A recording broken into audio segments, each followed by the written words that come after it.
Baik, rekod. Baik, selamat malam semuanya. Assalamualaikum warahmatullahi wabarakatuh.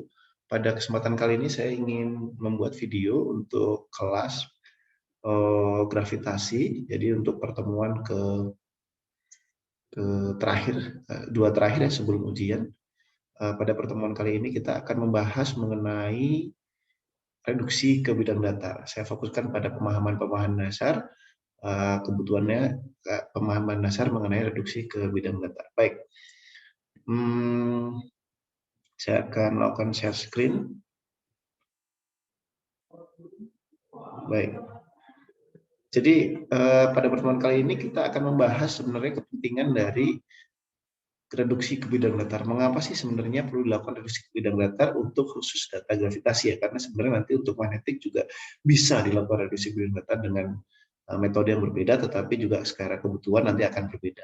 Kita lihat untuk data gravitasi, kita fokuskan pada data gravitasi untuk pertemuan kali ini. Pertama-tama tentu saja saya akan membawa pembahasan kita melalui why, mengapa. Kira-kira mengapa? Saya ingin kita ini lebih cair ya, sehingga saya menggunakan bahasa yang campur-campur di sini. Jadi mengapa perlu dilakukan reduksi ke bidang datar? Jadi harus dipahami dulu. Jadi kalau kita ingin memahami suatu hal, kita harus memahami hal tersebut dari akarnya, yaitu mengapa perlu dilakukan reduksi ke bidang datar. Nah tentu saja ini sudah saya jelaskan di minggu lalu ya mengenai posisi dari anomali Bogge lengkap itu ada di mana. Jadi anomali Bogge lengkap itu berada pada topografi, seperti sudah kita bahas yang lalu, sehingga ini menjadi dasar bahwasanya kita perlu melakukan reduksi ke bidang datar. Jadi yang pertama adalah karena anomali masih berada di topografi, sehingga ada pengaruh beda tinggi antar titik terhadap sumber anomali. Sekali lagi saya ulangin, karena G anomali masih berada di topografi, sehingga ada pengaruh beda tinggi antar titik terhadap sumber anomali. Kita lihat ya. Memang bagaimana sih sebenarnya pengaruhnya? Jadi itu tadi kita sudah tahu bahwasanya memang ada pengaruh. Cuman ini yang seringkali tidak bisa definisikan, tidak semacam terlewat gitu untuk didefinisikan oleh mahasiswa bahwasanya suatu hal itu ada pengaruhnya, tapi kita harus lihat bagaimana sih sebenarnya pengaruhnya. Mari kita lihat bersama-sama. Nah, gini loh. Jadi yang pertama ini saya coba untuk membuat, bukan saya ini sebenarnya dari paper dari skripsi teman saya ya, Cahco 2014. Jadi ada sebuah kita ingin memodelkan atau forward modeling sebenarnya. Kita ada model-model seperti gambar di kiri ini, ada model A, B, C, D, E, F, G, H dengan kedalaman yang berbeda-beda dan dengan jari-jari yang berbeda-beda dan khususnya dengan kontras densitas yang berbeda-beda. Jadi misalnya A ini posisinya pusat masanya itu ada di minus 3000 sampai 3000, minus 3000, 3000 ya. Jadi ini ada di sini, minus 3000 itu adalah X-nya, Y-nya ada plus 3000.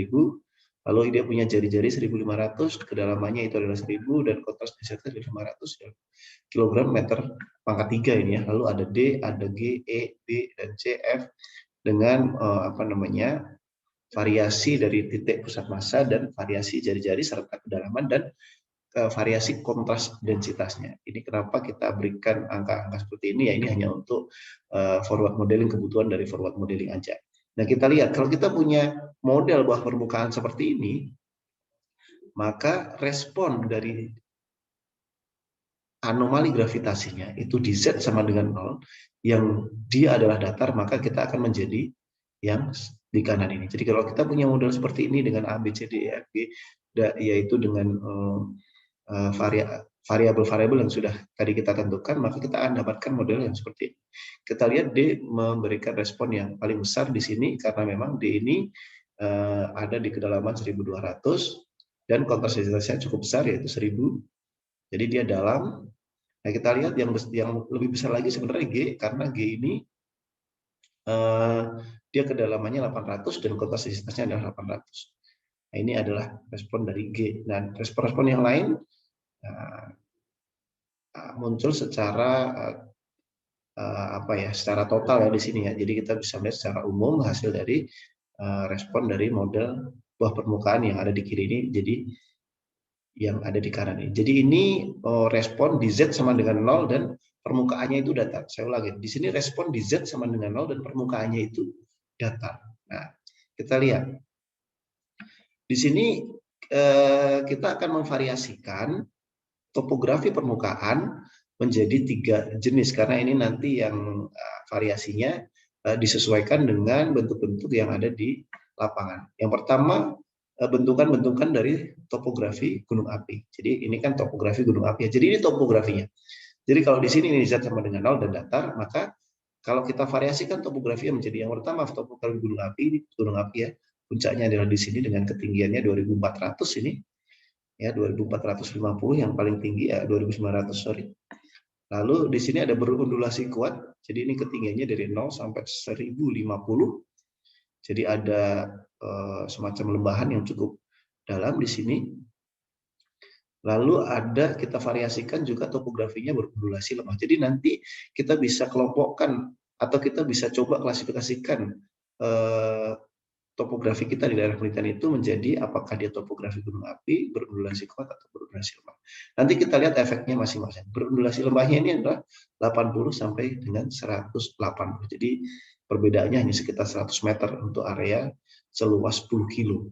Ini di area luas 10 kilo, dia perbedaannya sekitar 1.200 meter, sedangkan di gunung api seluas 10 kilo perbedaannya sekitar 3.000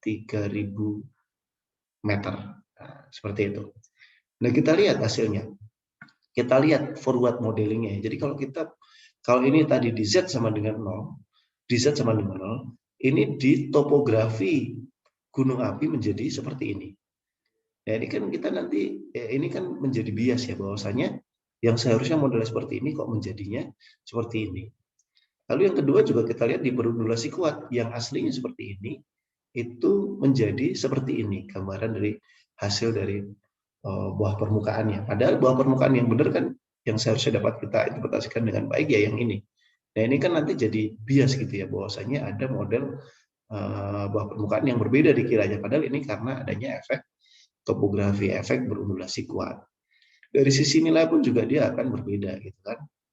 Yang terakhir berundulasi lemah. Jadi kalau di undulasi lemah ini juga ini kita masih bisa terlihat bahwasanya buah permukaannya masih mirip dengan model yang sebenarnya atau model yang di Z sama dengan 0. Ini adalah berundulasi lemah. Nah, sebenarnya dari ketiga hal tadi bisa kita simpulkan bahwasanya kalau daerah penelitian kita memiliki undulasi yang tidak terlalu kuat atau berundulasi lemah, maka sebenarnya model bawah permukaan yang muncul di anomali bugil lengkap itu hampir mirip dengan yang sebenarnya gitu. Yang sebenarnya artinya kalau itu berada pada sebuah bidang datar. Sehingga sebenarnya ini menjadi salah satu justifikasi bahwasanya kalau kita memiliki topografi gunung api dan topografi yang berundulasi kuat, itu perlu kita lakukan reduksi ke bidang datar. Sedangkan untuk berundulasi lemah mungkin artinya bisa kita sedikit abaikan, tidak dilakukan pun nanti akan mirip gitu ya, karena ini dari sisi forward modeling dan di Z sama dengan 0 dan di undulasi lemah dia masih agak mirip. Nah, lalu kita lihat hasil dari setelah direduksi gitu. Jadi ini kalau ini di Z sama dengan 0, ini di Z sama dengan topografi. Z sama dengan 0, di Z sama dengan topografi. Ini Z sama dengan 0, di Z sama dengan topografi. Z sama dengan 0, Z sama dengan topografi. Tetapi topografinya ada yang gunung api, berundulasi kuat, dan berundulasi lemah. Nah, kita lihat setelah dilakukan reduksi bidang datar. Ini yang pertama adalah untuk berundulasi untuk topografi gunung api. Ini adalah respon di Z sama dengan 0 ya. Lalu ini adalah respon kalau kita naikkan itu di Z-nya sama dengan 3200. Kalau forward modeling kan kita bisa dengan mudah pindahkan ketinggiannya karena forward modeling, jadi Z-nya kita tinggikan aja gitu kan, itu nanti akan muncul respon di Z sama dengan 3200. Kenapa 3200? Karena nanti yang bisa kita reduksi bidang datar itu adalah ke ketinggian 3200 atau ke ketinggian yang paling tinggi dari topografi kita. Tadi contohnya di topografi gunung api itu ketinggian paling tingginya sekitar 3200. Sehingga di sini Kita coba buat respon di 3000, Z sama dengan 3200. Ternyata setelah direduksi ke bidang datar di Z sama dengan 3200, jadi bidang datarnya itu kita pindahkan ke 3200, maka menjadi ini kan relatif mirip ya. Jadi kita lihat, kalau di topografi gunung api hasilnya seperti ini, padahal hasilnya harus seperti ini. Setelah direduksi ke bidang datar, maka menjadi yang seperti ini. Nah, ini kan sudah mengembalikan ke bentuk semula atau sesuai dengan di suatu bidang datar. Ini kan modelnya sebenarnya seperti ini. Kok tidak mirip seperti yang ini tadi, yang awalnya tadi? Ini karena yang satu di Z sama dengan 0, yang satu di Z sama dengan 3200. Atau kalau mau disederhanakan, maka modelnya menjadi lebih dalam. Lebih dalam. Nah, ini di Z sama dengan 3200. Nah, ini sudah menjadi yang lebih mirip dengan model aslinya gitu ya. Di Z datar ini, jadi ini forward modeling, yang ini kita kembalikan atau ini kita lakukan reduksi bidang datar. Bagaimana melakukannya nanti akan kita bahas juga. Lalu yang kedua, ini adalah untuk topografi yang kuat, ini berundulasi kuat. Ini di Z sama dengan 0. Jadi responnya di Z sama dengan 1200, kalau ini sama dengan 0, ini di Z sama dengan 1200, atau berarti dinaikkan 1200 saja. Jadi masih kelihatan yang kecil-kecil seperti ini, ada klosur-klosur yang tertutup di sini masih kelihatan dibandingkan yang tadi Z sama dengan 3200. Ya, kenapa ini 1200? Ya tadi karena reduksi bidang datar yang dilakukan itu adalah di Z sama dengan 1200. Karena tadi kita lihat di topografi yang kuat ini, berundulasi kuat, itu ketinggiannya adalah 50 sama dengan 1050, atau ini 1100 sebenarnya, kita naikkan sedikit, tidak masalah. Ya, di Z sama dengan 2200. Nah, ternyata setelah kita lakukan reduksi bidang datar di Z sama dengan 1200, ternyata modelnya menjadi seperti ini. Dan ini sudah mirip dengan yang di kanan ini ya. Sudah mirip dengan yang di kanan ini. Yang di kiri, yang di tengah ini. Jadi kita lihat, kalau diundulasi kuat, responnya menjadi seperti ini. Padahal seharusnya dia seperti ini kalau dia datar. Nah, lalu setelah direduksi bidang datar, dia akan menjadi seperti ini, sudah kembali seperti semula. Nah, kita lihat yang terakhir adalah untuk reduksi ke bidang datar di Z sama dengan 1200 untuk yang berundulasi lemah. Berundulasi lemah kenapa cuma 200 ya tadi, karena ketinggiannya itu adalah sekitar 50 sampai dengan 80 sampai dengan 180 tadi. Jadi ini untuk yang undulasi lemah untuk responnya. Jadi ini ada di topografi, ini ada di Z sama dengan 200, ini Z sama dengan 200 ini. Ini bukan, ini salah. Jadi ini Z sama dengan 200. Nah, ini kan sudah sama gitu ya. Sudah mirip lah. Ya, sehingga sudah kembali ke bentuk semulanya. Sehingga perlu kita modelkan. Artinya apa? Artinya pada saat belum kita reduksi bidang datar itu kan yang paling kiri ini. Ini kita belum reduksi bidang datar, setelah direduksi seperti ini. Nah, kalau kita melakukan interpretasi terhadap data yang sebelah kiri ini, maka nanti kita akan menemukan beberapa misinterpretasi. Karena di sini akan muncul respon-respon yang sifatnya terpengaruh oleh topografi gitu loh. Karena dia terpengaruh oleh topografi, mungkin kita malah interpretasikan hal-hal yang mungkin tidak sesuai dengan bawah permukaannya. Contoh juga yang ini tadi, ini kita muncul ada semacam anomali rendah di sini, padahal aslinya nggak ada gitu loh. Sehingga artinya kalau data gravitasi belum dilakukan reduksi ke bidang datar, bisa terjadi misinterpretasi. Sehingga inilah pentingnya bahwasanya perlu dilakukan reduksi ke bidang datar. Ya, jadi ini. Nah, sebenarnya bagaimana konsep untuk reduksi ke bidang datar itu? Jadi ini ingin saya katakan bahwasanya ada tiga metode yang umum digunakan. Yang pertama adalah metode Damney. Ini dari papernya Damney tahun 1969. Lalu yang kedua ada metode Deret-Taylor, ini dari papernya Cordell and Grouch tahun 1985. Dan yang terbaru sebenarnya metode SIA, dari papernya SIA et al. Tahun 93. Nah, dari tiga metode ini nanti yang akan saya bahas secara singkat aja. Moga-moga bisa dipahami ya. Itu hanya nanti metode Damney. Yang lain-lain nanti silakan Anda pelajari sendiri. Kenapa metode Damney? Karena memang kalau buat saya pribadi sih yang paling banyak digunakan adalah metode Damney. Walaupun tidak tertutup Anda ingin menggunakan metode Taylor dan metode SIA. Nah, ada sebenarnya beberapa paper perbandingan antara tiga metode ini. Nanti kalau Anda yang tertarik ke gravitasi, saya harap Anda bisa memahami hal ini, sehingga kepentingan melakukan reduksi bidang datar Anda bisa pahami, sehingga Anda bisa tentukan juga Anda mau pilih pakai metode yang mana. Nah, saya akan masuk ke metode Damne secara singkat dan padat ya, moga-moga bisa dipahami dan berkenan.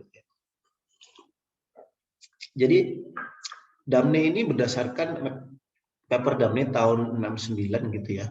Dia memperkenalkan metode sumber ekuivalen titik massa. Jadi dia memperkenalkan suatu metode sumber ekuivalen titik massa. Apa sih ini sumber ekuivalen titik massa? Kita akan lihat nanti. Untuk membawa anomali gravitasi ke bidang datar dengan ketinggian tertentu. Sekali lagi yang harus Anda pahami, tujuannya adalah membawa data topografi membawa data gravitasi yang ada di topografi ke suatu bidang datar.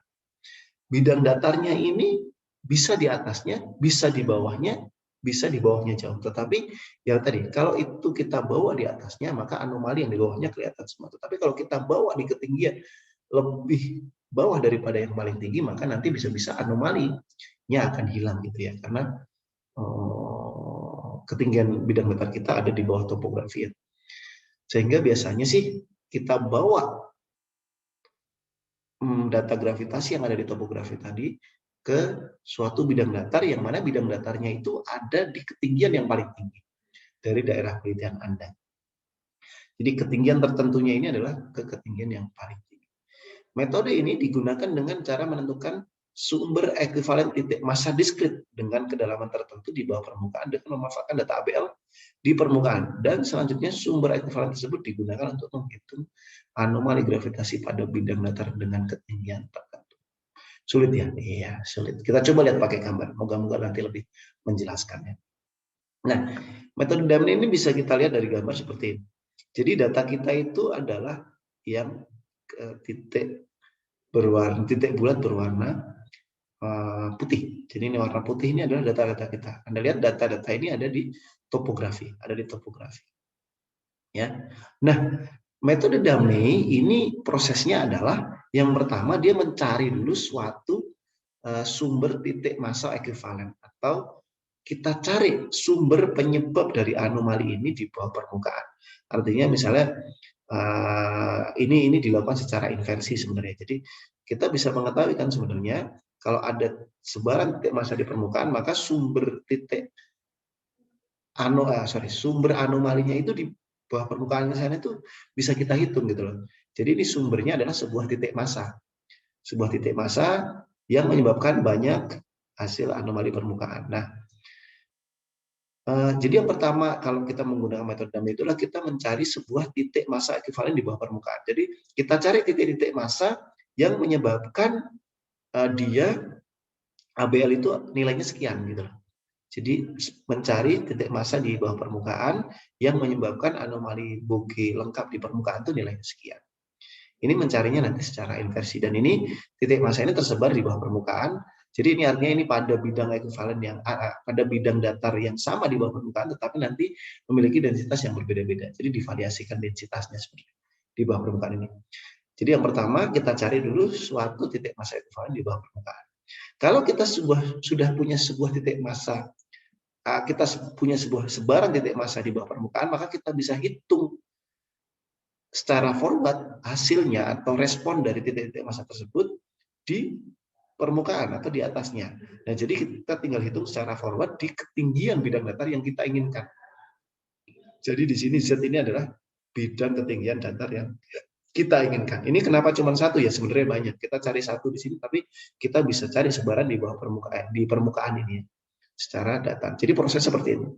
Proses metode Damne adalah dari permukaan, dari titik-titik amat di permukaan ini, kita cari dulu titik massa ekuivalen di bawah permukaan, baru kita proyeksikan ke atas atau kita hitung di suatu bidang datar di ketinggian tertentu. Nah, kalau kita sudah dapat ini ya kita tinggal sebarkan aja dia. Ya kayak kita forward aja, ini forward modeling gravitasi dengan anomalinya sebuah titik massa, bukan sebuah, banyak titik massa. Nah, jadi proses metode Damne itu ya seperti itu. Jadi kalau sudah seperti itu, maka nanti kita akan dapatkan nilai anomali Bogge lengkap yang sudah direduksi bidang datar dengan ketinggian tertentu. Lalu ininya titik masanya diapakan? Ya ini sudah diabaikan saja. Setelah itu kita tinggal pakai data yang sudah di bidang datar. Nah, kira-kira metode DAMNE itu seperti itu. Ya, moga-moga itu bisa menjelaskan. Nah, bagaimana teknisnya sebenarnya? Bagaimana melakukannya? Kan kalau sekarang mungkin banyak pertanyaan dari kalian. Bagaimana Anda melakukan sebuah reduksi bidang datar gitu kan? Ada beberapa script MATLAB yang bisa Anda gunakan. Tetapi sekali lagi di sini semoga dari Anda, nanti kalau Anda ada yang berminat ke data gravitasi, ingin mengolah data gravitasi lebih lanjut, Anda bisa mencoba untuk membuat sendiri, karena dengan begitu Anda bisa memahaminya lebih dalam. Karena apa? Karena memang pertemuan ini saya ingin membawa mahasiswa untuk memahami bahwa reduksi bidang datar ini diperlukan untuk kasus-kasus khusus, yaitu kasus-kasus untuk ondulasi yang kuat dan untuk topografi gunung api. Jadi kalau Anda melakukan pengukuran di gunung api, perlu dilakukan reduksi ke bidang datar. Lalu saya ingin juga masih memahami bahwasannya cara untuk melakukan reduksi bidang datar itu ada banyak gitu ya. Tadi ada 3 metode, sebenarnya mungkin ada metode yang lain. Ya, sehingga kita perlu telaah itu masing-masing kelebihan dan kekurangannya. Dan juga memahami bahwasanya salah satu caranya adalah menggunakan metode titik masa DAMNE. Nah, ini juga semoga kita bisa memahami. Kalau pertemuan kali ini sebenarnya saya fokuskan pada metode titik masa DAMNE. Nah, saya pikir itu yang bisa saya sampaikan mengenai titik masa ekuivalen ya, titik masa ekuivalen DAMNE. Semoga ini bisa menjadi pemicu untuk Anda, bahwasanya untuk Anda yang mungkin tertarik dengan data gravitasi, pahamilah bahwasanya ada hal yang di luar yang perlu Anda pelajari gitu. Karena kalau nanti kita sampaikan semuanya, bisa-bisa nanti nggak cukup waktunya. Jadi untuk pertemuan kali ini saya ingin membawa Anda untuk memahami bahwasanya ada yang namanya sebuah reduksi, yaitu reduksi bidang datar. Permasalahan nanti Anda mau pakai atau tidak pakai, Anda bisa timbang-timbang sesuai dengan kebutuhan dari data yang Anda punya. Baik, saya pikir itu yang bisa saya sampaikan pada malam hari ini. Ini saya rekam di malam hari ya. Akhir kata, saya ingin selalu mengucapkan semuanya, semoga kita semua selalu diberikan kesehatan, semoga kita selalu semua dalam lindungannya gitu ya, selalu diberikan sehat baik kita maupun keluarga di kondisi pandemi seperti ini, dan semoga kita selalu diberikan kesempatan, keberanian, dan semangat untuk selalu berkarya dan belajar. Saya pikir itu yang bisa saya sampaikan malam ini. Terima kasih. Semoga bisa menjadikan perhatian dan semoga bisa menjadikan semangat untuk Anda untuk bisa berkarya lebih lagi dan mencari tahu lebih dalam lagi. Saya akhiri. Terima kasih. Selamat malam. Salam sejahtera dan assalamualaikum warahmatullahi wabarakatuh. Bye bye.